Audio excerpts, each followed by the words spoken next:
como parte de esta batería de iniciativas que se aprobaron al vapor, pues también destaca una que viene a ser una especie como de clavo final para la actividad turística, y es el hecho de que el ejército se fortalece tras una serie de reformas que permiten crear, por un lado, aerolínea, una aerolínea con vocación turística de alguna manera.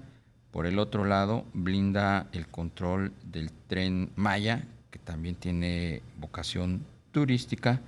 Y por si lo anterior no fuera suficiente, la entrega del 80% de los recursos del derecho de no residente, precisamente pues para apuntalar este famoso tren del sureste mexicano. Vamos a platicar con Braulio Arzuaga, presidente del Consejo Nacional Empresarial Turístico.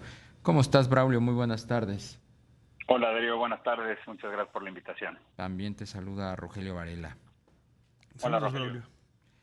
Pues, ¿qué decir de estos cambios que se suscitaron en las últimas horas del fin de semana pasado y que sin duda pues van a tener una afectación para la actividad turística? ¿Qué es lo que ustedes están pues prospectando en el Consejo Nacional Empresarial Turístico para los próximos años, Braulio?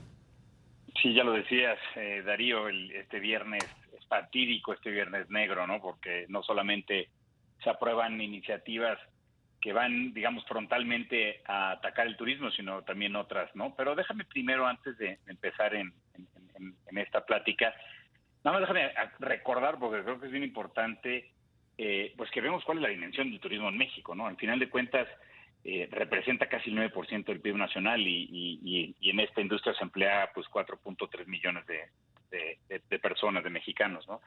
Una de las cuestiones que yo siempre digo y que es bien importante es que el consumo intermedio antes de la pandemia fue de 55,000 millones de dólares, y esto es lo que significa es que es la cadena de valor, ¿no? Está muy interconectado esta industria con otras industrias también, y al final de cuentas, pues los más beneficiados son las pymes y los MIPYMES.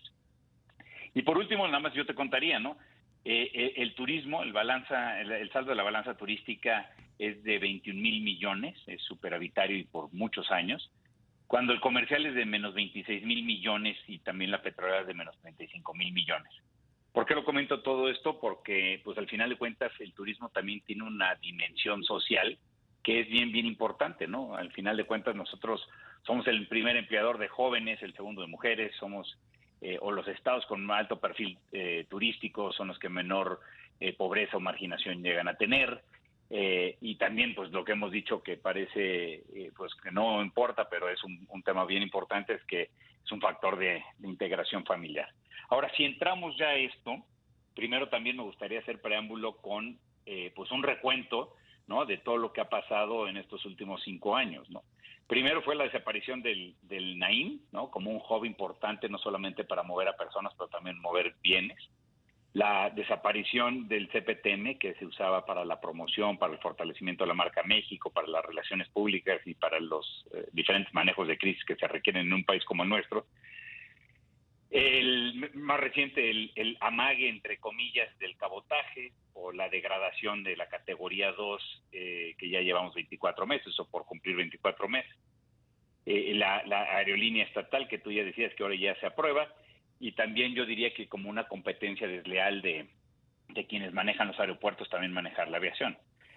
Y ya entrando en esto, pues sí, ya lo decías tú, ¿no? En el pasado, el DNR, que sumaba 6,000 millones en el 2018, el 80% se iba al CPTM y el 20% se va a migración. Y hoy lo que se aprueba es que el 20% se sigue yendo al Instituto Nacional de Migración y el otro 80% se vaya a todo este tema de planeación, de estudios, de proyectos, a la administración y operación de servicios aeroportuarios, ¿no?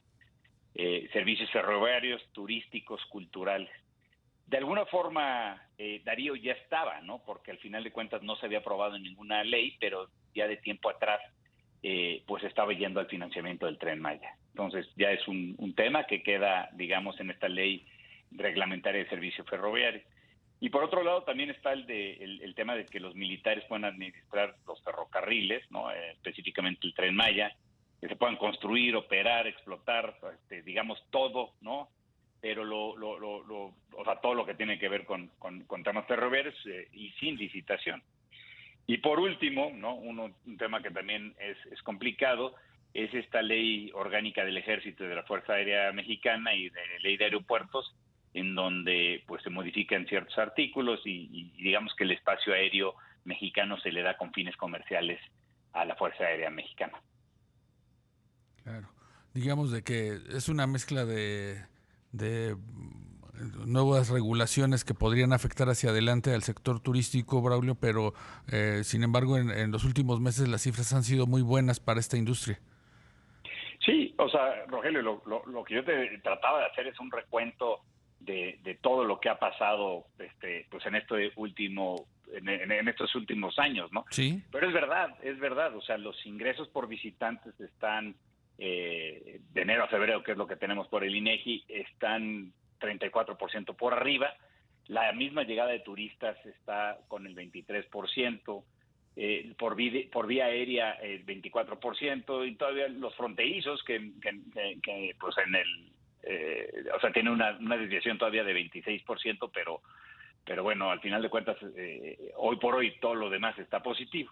Yo siempre he dicho que pues esta recuperación es un poco también dispareja, ¿no? Porque no es lo mismo lo que pasa en Quintana Roo, lo que Sí. pasa en Baja California, lo que está pasando en Guerrero, ¿no? Aún así, la actividad turística pues es muy noble, muy resiliente a todas estas cambios legislativos, ocurrencias políticas. ¿Cómo están viendo el arranque del año y cuáles son las expectativas que hay en ese 2023? No, el año es bueno, Darío. El año, o sea, lo que se va hasta Semana Santa ha sido positivo, insisto, no solamente, o más bien, ha sido muy, muy positivo para Sol y Playa, y de repente se nos olvida ciudades industriales que son importantes, o ciudades grandes que todavía tienen ciertas desviaciones, ¿no? O también ciertos segmentos, por decirte, el segmento de grupos y convenciones todavía no está, aunque pues está en una recuperación franca, digamos, ¿no? Y el año pinta bien y sigue habiendo inversiones. No tengo los datos específicos, pero ha habido inversiones de hoteles y ha habido aperturas recientes de hoteles importantes. Entonces, al final de cuentas, pues tú ya lo decías, ¿no? Sí es una actividad muy noble, es una actividad que le da mucho a México, y ya hablaba yo de los 21,000 millones superavitarios cuando, por ejemplo, el petrolero trae menos 35,000 millones de dólares, ¿no? Entonces, sí es una actividad noble, es una actividad que ataca, digamos, o minimiza la pobreza, la marginación, y pues al final de cuentas sí son varios embates que está teniendo que ponen bien complicados, obviamente la rentabilidad de muchas empresas. Braulio Orzaga, presidente del Consejo Nacional Empresarial Turístico, como siempre es un gusto platicar contigo.